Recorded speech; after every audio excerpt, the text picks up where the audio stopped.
My name is Yulia Moiseeva, and I'm registered migration agent in my own practice, Yulia Moiseeva and Associates.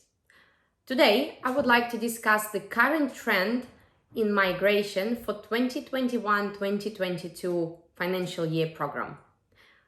I'm receiving a lot of questions when the clients need actually to start the process and what's the best strategy for this current financial year. I'll tell you that it's not that easy and clear, but I would like to map very efficient trends and direction we're using for our clients when we're advising what to do in the current pandemic.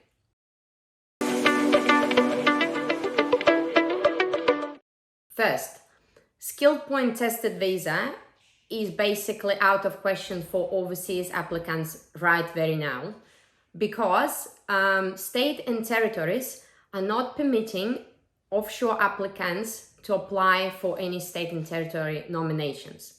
But we have some progress at this moment of time. 2 states that are actually allowing offshore applicants in certain occupations to submit expression of interest to be possibly chosen from the pool of candidates are South Australia, Adelaide, and Tasmania.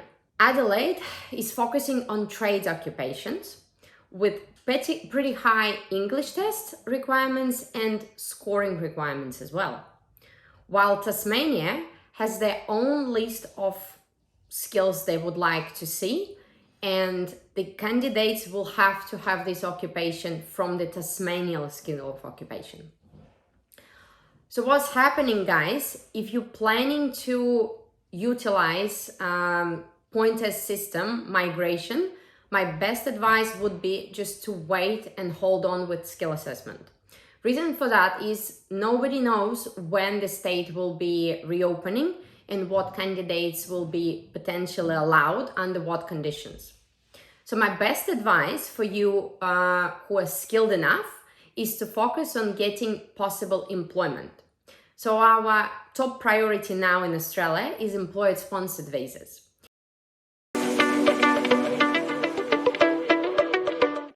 As you may see, there are 44 occupations at this moment of time that is included in critical skill list. What does that mean?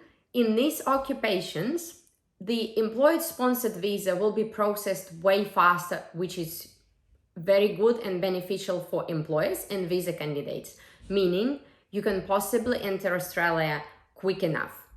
But from my personal observation, I can see that this list may be expanded in the future. With what occupation? Again, we don't know. But if in this particular moment of time, you have enough skills and work experience as well as good English to start your employer search, I would definitely recommend this pathway, because you will be working for your future. First, you will be possibly securing the job offer or remote work if you would like, and if it's permitted in your occupation to just do work online.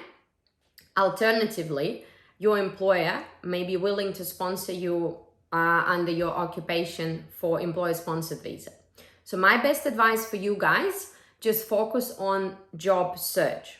And if lucky, you may utilize employer-sponsored visa right very now instead of skilled visa. So who else and what else streams are currently available to obtain permanent residency as well as coming to Australia? It is Global Talent Stream.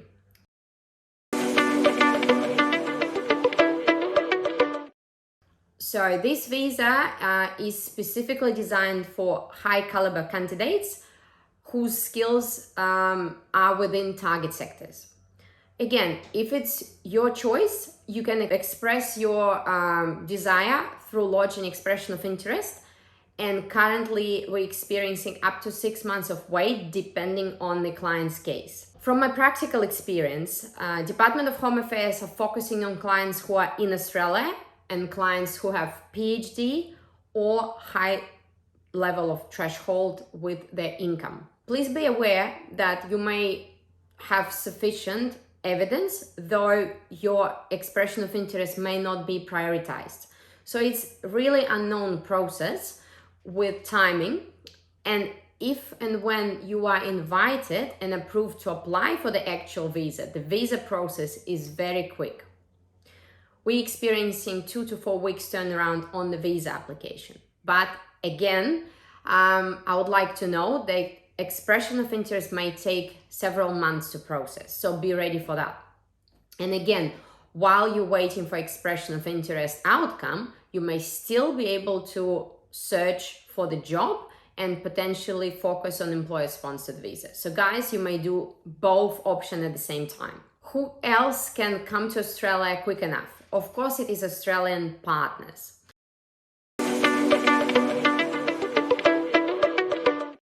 I would like to note that to be able to prove that you are partner of Australian citizen, not only a registration of de facto relationship or marriage certificate is needed. You need to prove your financial abilities, your joint social activities, your living together, and of course your mutual commitments. Please bear in mind that it may be harder to prove due to pandemic, and sponsor and applicant are just living apart from the different countries.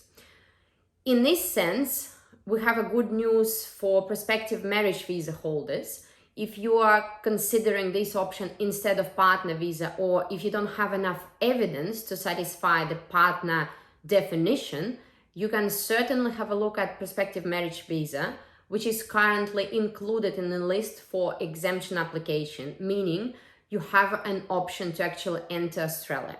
And the last visa I would like to discuss in the current pandemic that will work and possibly work quicker to get to Australia is business stream. Because the process of business visas are heavily prioritized as well.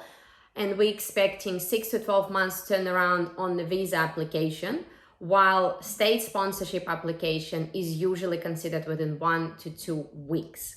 If you would like to assess your chances to come to Australia and have visa options that the most applicable in your case, please do not hesitate to complete free assessment form. Thank you.